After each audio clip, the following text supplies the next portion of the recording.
Zalthor didn't respond, his gaze drifting back to the planet below.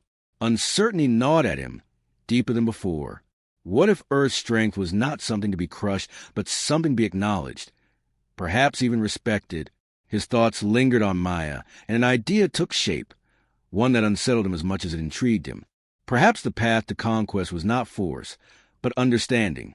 As the mothership hung in orbit, silent and brooding, Zalthor knew his next move would determine not just the fate of one village, but the destiny of his own soul. The vast expanse of space shimmered with the cold light of distant stars. Among them drifted a colossal mothership, its sleek, metallic hull reflecting the pale glow of Earth below. Inside, General Zalthor stood before a vast observation window, his four muscular arms clasped behind his back. His obsidian armor gleamed under the low, sterile light, and his crimson eyes narrowed as he studied the blue and green planet that hovered like a fragile gem in the void.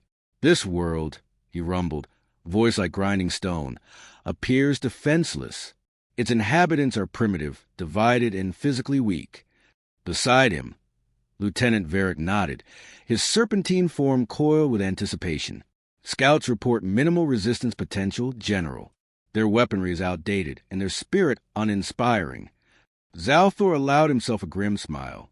Conquering Earth would be effortless, a mere footnote in his long, illustrious record of domination. His empire had spanned countless star systems, bending planet after planet to his indomitable will. This quaint, unremarkable ore would be no different. But something gnawed at him, a whisper of unease that he could not entirely banish. He pushed it aside, focusing on strategy and logistics. "Prepare a landing party," he ordered. "I want direct observation. Select a location sparsely populated, but not without life. I wish to see these creatures for myself." Far below, dawn crept over the village of Arawa, nestled within the emerald embrace of ancient hills. The first rays of sunlight painted the rooftops in hues of gold and amber, while villagers stirred from their slumber, greeting the new day with warmth and quiet determination. At the center of the village, Maya stretched her arms skyward, inhaling the crisp morning air. Her dark hair tumbled freely over her shoulders as she tied it back with a worn leather cord. She glanced toward the river where children splashed and laughed, their joy unburdened by the cares of the world. Maya smiled faintly, her heart swelling with quiet pride. She had spent years teaching the younger women self-defense and community leadership, skills passed down from her mother, who had once been Arawa's fiercest protector. Her mother's legacy was more than just tradition. It was a fire that burned within her own spirit. Suddenly, a shrill cry broke through the morning calm. Maya whipped around, instincts honed by years of vigilance. A young boy sprinted down the path, his face pale with fear. "Maya," he gasped, pointing toward the sky. "Something's coming. A great metal bird." Frowning, Maya shielded her eyes and looked upward. Her heart thudded when she saw it. A massive, glinting shape descending from the clouds, casting a monstrous shadow over the fields. Around her, villagers gathered in confusion and awe, whispers rippling through the crowd. "It's not a bird," Maya murmured, dread coiling in her stomach. "It's something else entirely." Determined to protect her people, Maya gathered the women of the village, issuing calm but firm instructions. "We stand together," she said, her voice unwavering. "Whatever comes, we face it with courage and unity." The alien craft landed with deafening roar, dust and debris scattering like angry spirits. A hatch opened, and Zalthor emerged, his armored figure towering over the villagers. Behind him, a squad of his elite warriors fanned out, weapons gleaming with cruel precision. Silence fell, and for a heartbeat no one moved. Then Maya stepped forward, shoulders squared, eyes fierce despite the tremor in her hands. "Who are you?" she demanded, her voice cutting through the tense air. Zalthor observed her with mild curiosity, noting her steady gaze and unflinching stance. A human female, unarmed, vulnerable, yet standing with defiant pride that unsettled him more than he cared to admit. "I am General Zalthor of the Valcraft Dominion," he declared, his tone carrying both authority and disdain. "This world now belongs to me." Maya didn't flinch. "You may claim it, but you'll never own it," she replied, her voice ringing clear. You don't understand what it means to belong here, to love and protect these lands. Zalthor sneered. Love? Protection? Hollow concepts that crumble under power. I have crushed civilizations greater than yours. What makes you think your kind can resist me? Maya held his gaze, unyielding. Strength doesn't come from conquest. It comes from the bonds we forge, the lives we nurture. You think we are weak because we don't wield weapons and march in formation, but our strength is in our unity, our willingness to fight for one another. A murmur rippled through Zalthor's troops, faint but unmistakable. Maya caught the flicker of uncertainty in their movements and pressed on. Your strength is born of fear, she continued, stepping closer. Ours is born of love and sacrifice. You cannot conquer what you do not understand. Zalthor's confidence wavered, a rare feeling clawing at his chest. Doubt. His lieutenants exchanged uneasy glances, sensing their leader's hesitation. He forced himself to scoff, raising his chin arrogantly. Your spirit is stubborn. I'll give you that, he conceded, voice harsher than intended. But it will break, like all the others.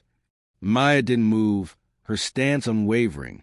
Then try and break it, she challenged. But you'll find that some things cannot be shattered, because they are not built on fear, but on hope. Zalthor hesitated, an unexpected chill crawling down his spine. He was used to the screams of the conquered, the crumbling of empires. Yet here stood this woman, unarmed and unafraid, daring to defy him not with force but with resolve. His mind raced, weighing options. Brutal subjugation was the simplest path, but the doubt gnawing at his thoughts made him pause. What if her strength, this intangible, infuriating force, could truly withstand his might?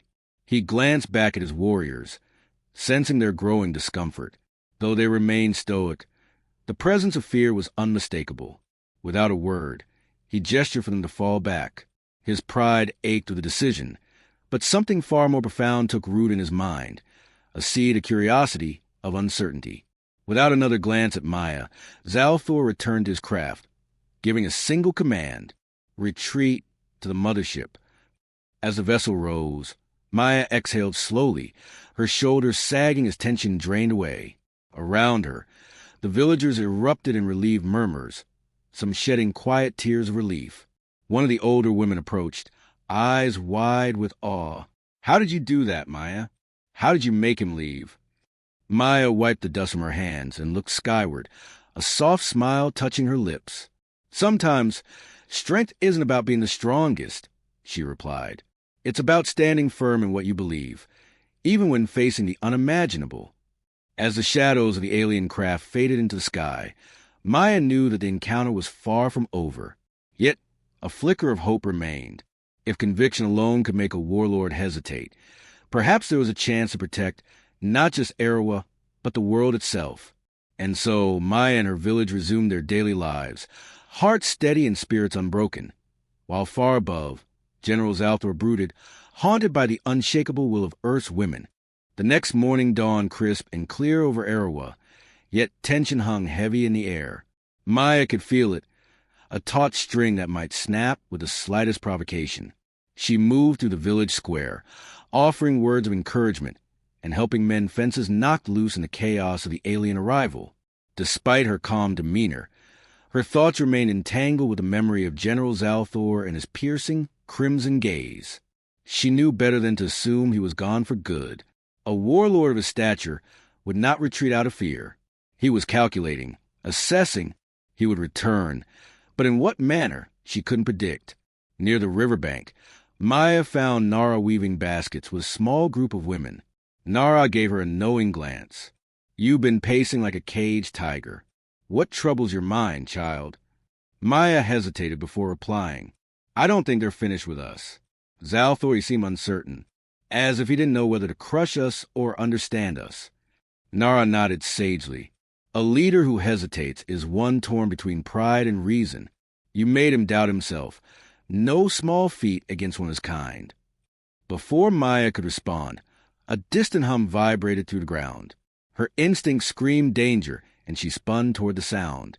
High above, a smaller alien craft broke through the clouds, descending slowly this time, cautious, almost peaceful.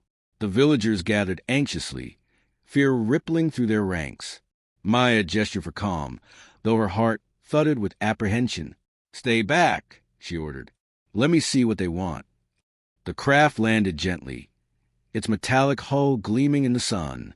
The hatch opened with a soft hiss, and to Maya's surprise, Zalthor stepped out alone, his massive form silhouetted against the vessel's interior glow. He carried no weapon, though his imposing presence was weapon enough. "General," Maya greeted him, her voice firm. "Why have you returned?" Zalthor approached slowly, his movements measured.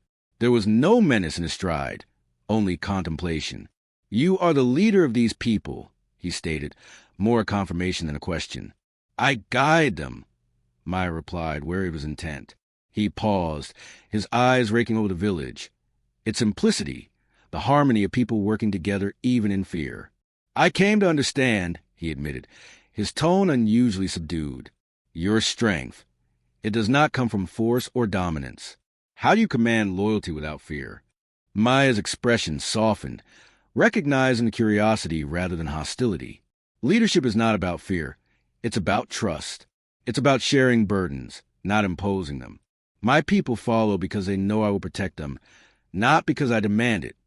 Zalthor tilted his head, his rigid demeanor shifting subtly. "On Valcraft, strength is survival.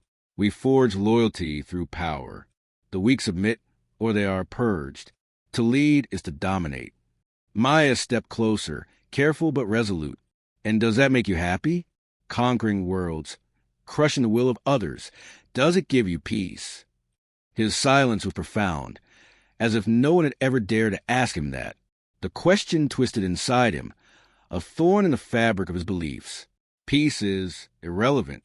Power is the goal. Maya shook her head, her voice gentle. "Power without purpose leaves a soul hollow. You may dominate galaxies, but you will always be alone, feared but never respected. Your strength will fade, and when it does, what will remain?" Zalthor struggled with the unfamiliar stirrings of doubt. He had never questioned the path of conquest before. Yet this woman, this fragile, tenacious human, had planted a seed of thought that refused to be uprooted. He turned his gaze away, almost reluctantly. "I have known nothing else," he admitted, his tone rough. "Victory is my identity." Maya met his gaze, unflinching. "Then choose a new identity. Strength is not brutality. It's the courage to protect, the resolve to nurture. Stay among us. See how we live, how we fight without hatred. You might find a new way." For a moment, Zalthor considered her offer. The very notion seemed absurd. Him, a conqueror of worlds, learning from simple villagers. Yet there was a raw honesty in her words that made him ache with a yearning he couldn't name. His communicator crackled, and Varric's voice burst through, tense and incredulous. "General, why have you not ordered their submission? Your troops grow restless. Your command is questioned." Zalthor clenched his jaw, annoyance flaring. "Hold position." He barked back, cutting the transmission. He looked at Maya, his resolve flickering. "They will not understand," he said, almost regretfully. "My warriors view compassion as weakness." Maya smiled faintly. "Then show them that strength lies not just in conquest, but in change. Prove that a leader can grow without losing power. You've proven your might, now prove your wisdom." Before Zalthor could respond, Varric's craft descended sharply. His arrogance evident in the way, he stormed out to confront the general. "This delay is madness." Varric snarled, his weapon at the ready. "The humans mock us with their insolence. Let me eradicate them." Zalthor moved with sudden lethal grace, grasping Varric's throat in one swift motion. "You question my judgment?" he growled, his grip unyielding. Varric choked out a reply, his pride crumbling under Zalthor's iron grip. "And no, General, but they must fear us." Zalthor released him, his eyes blazing. "Fear is fleeting. Respect endures. If you cannot understand this, you are unfit to stand by my side." Staggering back, Varric's gaze darted between Maya and his commander, confusion marring his features. Zalthor turned his back on him, addressing Maya instead. "You speak of change as if it were simple, but my kind do not embrace weakness. It's not weakness, Maya insisted. It's transformation, finding strength in something beyond fear. Your people need a leader who can show them a new way. Zalthor glanced back at his troops, watching from the craft's doorway. Uncertainty flickered among them, and he realized that the seeds of doubt had taken root not just within himself but throughout his command. Perhaps, he murmured, more to himself than to Maya, perhaps power must evolve. A tyrant's legacy is fear, but a leader's legacy could be hope. Maya saw the shift in his expression, a softening of the hardened lines, a subtle resignation. She knew he was grappling with something vast and profound. I cannot promise that my people follow this path, Zalthor said at last. But I will not destroy what I do not understand. I will remain to learn, to observe, and perhaps to find the peace you speak of. A breath of relief washed over Maya, and she gave a respectful nod. That's the first step toward true strength, General. He gave a single nod in return, signaling his troops to stand down. As the tension in the air dissolved, the villagers cautiously emerged, their fear giving way to tentative curiosity. Varric, defeated and humiliated, glared at Maya with venom in his eyes, but he dared not challenge his commander's decision. Instead, he slunk back into the craft, pride shattered. As Zalthor remained among the villagers, something unfamiliar settled within him, a fragile, flickering sense of hope. He couldn't yet understand it, but perhaps in time, this small, resilient community would teach him more than conquest ever could. In the weeks that followed, Zalthor remained in the village, a silent sentinel observing human life. His presence, once a source of terror, gradually became a peculiar kind of comfort. The villagers, initially wary, saw glimpses of his inner conflict, how his imposing figure would pause to watch children play, or how his gaze softened when elders shared stories by the fire. Maya knew change was never simple, but she was determined to show him the value of community and compassion. Zalthor immersed himself in learning. He watched the villagers build shelters, tend to crops, and share laughter over simple meals. Maya often found him staring at the horizon, lost in thought. One evening, as the sun dipped low, she approached him, carrying a woven cloth as a gesture of friendship. "This is for you," she said, holding out the intricately patterned fabric, a symbol of unity. Each color represents a different part of our community coming together.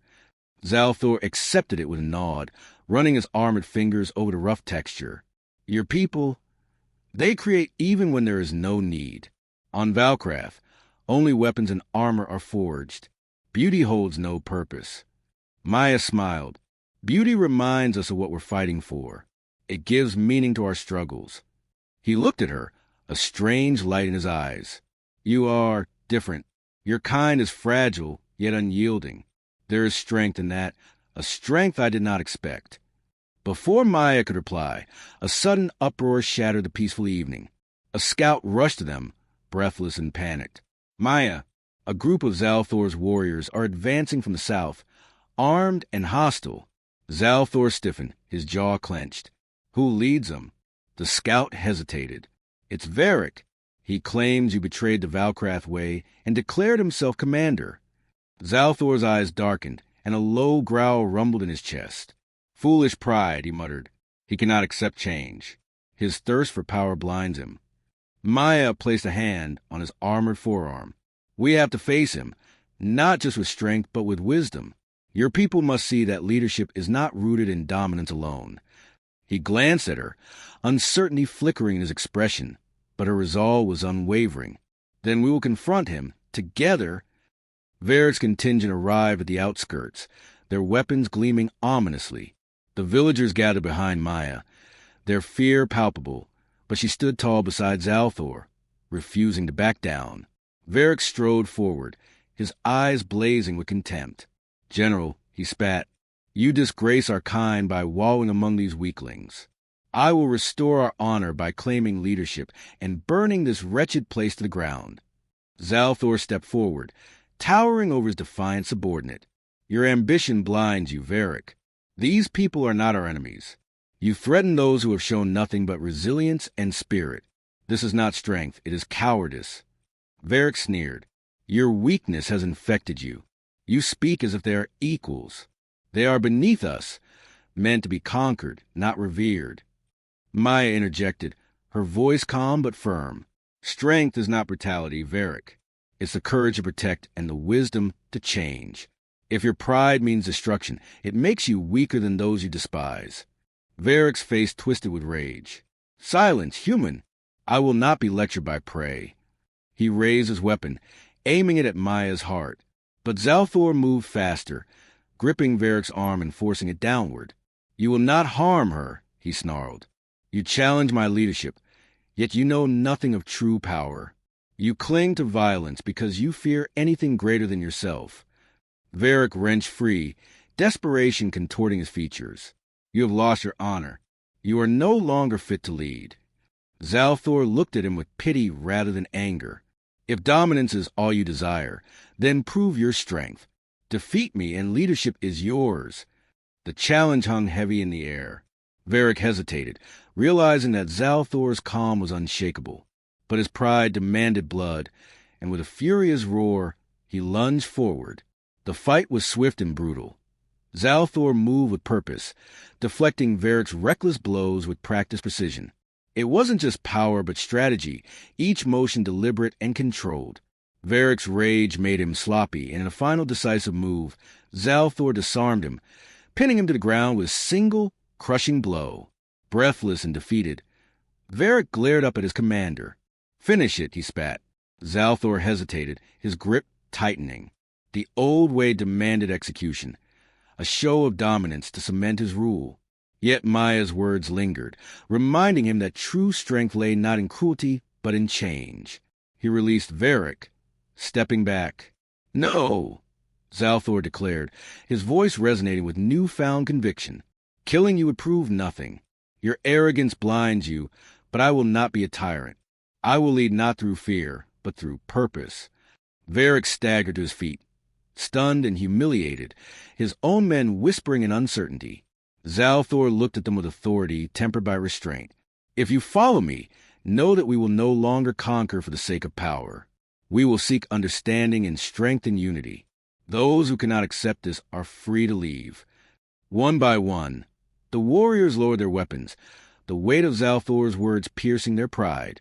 Varric, defeated and isolated, stormed away, his thirst for power having cost him the loyalty he once commanded. As dusk settled, Zalthor remained at the edge of the village, his thoughts heavy but his heart unburdened. Maya approached quietly, sensing his inner turmoil. You showed mercy, she remarked, standing beside him. It's harder than vengeance, but it's worth it. Zalthor exhaled slowly. I am unaccustomed to mercy. On Valkrath, mercy is a flaw. Yet it feels as though I have won more than a battle today. Maya smiled, her eyes reflecting the fading light. You've gained something far more valuable, respect and loyalty not born of fear. He glanced at her, a rare softness in his expression. Your way is difficult, but it holds merit. I may never fully understand it, but I will strive to learn. She touched his arm gently. That's enough. Change doesn't happen in a moment, it's a journey. The villagers gathered around the fires that night, sharing food and stories, their laughter rising into the night sky. Zalthor sat among them, not as a conqueror, but as an equal, curious, contemplative, and, for the first time, at peace. As Maya watched him, she couldn't help but feel a quiet pride. Through courage and compassion, they had forged a new path, a bridge between two worlds once divided by fear and hostility. And in that fragile peace, a lesson emerged, that true strength lay not in domination, but in understanding and growth. Let me know if you need more sections or further adjustments to the story.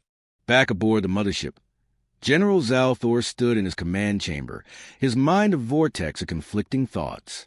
The holographic display before him hummed with data on Earth's inhabitants, their histories, cultures, and conflicts. Yet none of it explained the resilient spirit of the woman named Maya. Lieutenant Varric slithered closer, his metallic scales scraping softly against the polished floor. General, he hissed, his tone cautious, the soldiers are restless. They whisper about the retreat, about your hesitation. Zalthor clenched his jaw, crimson eyes narrowing. He did not tolerate dissent. Yet something stayed his hand from quelling the unease with brutal force. Instead, he dismissed Varric with a flick of his hand, his thoughts already turning inward. How could one woman, one frail, defenseless creature, instill doubt in his ironclad will? In every conquest before, might and terror had been sufficient. Civilizations had crumbled at his feet. Yet Maya had faced him without fear. The memory gnawed at his pride, leaving a bitter taste. Far below, in the village of Arawa, life cautiously returned to normal. Maya patrolled the outskirts, eyes keen for any sign of the alien menace. Despite the uneasy calm, the villagers felt safer knowing she remained vigilant. As Maya moved through the fields, two of the younger women, Lena and Mara, caught up to her, carrying woven baskets filled with herbs. "Maya," Lena began, her voice tentative, "do you really think they'll return?" Maya looked toward the sky, her jaw set. "I don't know," she admitted, "but if they do, we'll be ready." Mara hesitated before speaking. "How did you stand up to him? That creature was monstrous." Maya gave a faint, reassuring smile. "Fear has power only if we let it. I wasn't going to let him see mine." The two women exchanged glances, admiration softening their features. "You gave us courage," Lena said. "If they come back, we'll stand with you." Grateful but cautious, Maya nodded. "Strength comes from standing together. If they return, they must see that our spirit is unbreakable." Inside the mothership, Zalthor convened a council of his lieutenants. Varric coiled to the general's right, while Selen, a lithe and cunning strategist, stood with folded arms. The air vibrated with tension. Selen spoke first, her voice sharp and calculating. "General, I've analyzed the footage of the encounter. The human female exhibited no signs of fear, despite being vastly outmatched. This defies typical patterns observed in conquered species." Varric scoffed, his scales rattling with disdain. "It was nothing but bravado. Allow me to raise that village and make an example of them." "No," Zalthor's voice cut to the chamber, heavy and resolute. "That is precisely the mistake we must avoid." Selen raised an eyebrow. "You fear they might resist en masse?" Zalthor glanced at the display showing Maya's image, her defiant gaze frozen in time. Conquest is not merely crushing bodies. It's breaking wills. But these humans, they draw power from something intangible. Unity, conviction. If we shatter their spirit recklessly, they may become something far more dangerous. A symbol. Varric bared his fangs. Symbols can be crushed. Selen countered smoothly. But symbols can also inspire rebellion. If the story of resistance spreads, even annihilation will not silence it. Zalthor remained silent, considering. The brutality of conquest had always served him well, but Earth's peculiar strength, its stubborn, defiant spirit, posed a different challenge. "Prepare an observation team," he commanded. "I want to understand what makes them resilient. If we destroy their resolve, we must know how to target it." The next day, Maya gathered the village women in the square. The men, still shaken from the encounter, remained at the periphery, listening but uncertain. Maya spoke with calm assurance. "We must prepare," she declared, "not just for their return, but for what their presence means. They see us as weak, divided. We must show them that our strength lies not just in numbers, but in spirit." An older woman named Nara stepped forward, her weathered hands gripping a staff. "Maya, how can we resist if they choose violence? We have no weapons to match theirs." Maya's expression softened. "Weapons alone will not save us.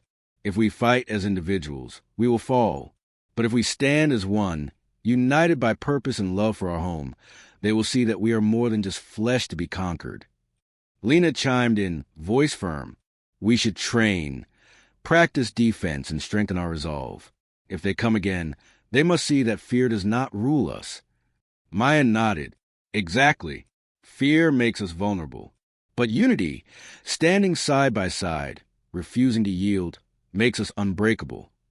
Meanwhile, Zalthor's scouts moved unseen along the village outskirts, recording interactions and gathering data. One scout, hidden among the dense foliage, listened intently to Maya's speech, relaying her words to the mothership. Zalthor stood before the hologram, his expression unreadable. Maya's words resonated with a strange, disquieting logic. Conquering Earth was beginning to seem less a matter of firepower and more a battle of ideology. Selen entered the chamber, her movements fluid and deliberate. The villagers are not preparing weapons, General. They are preparing each other, strengthening bonds. It is unconventional. Zalthor turned, his jaw tense. They believe that strength lies in community, in resilience.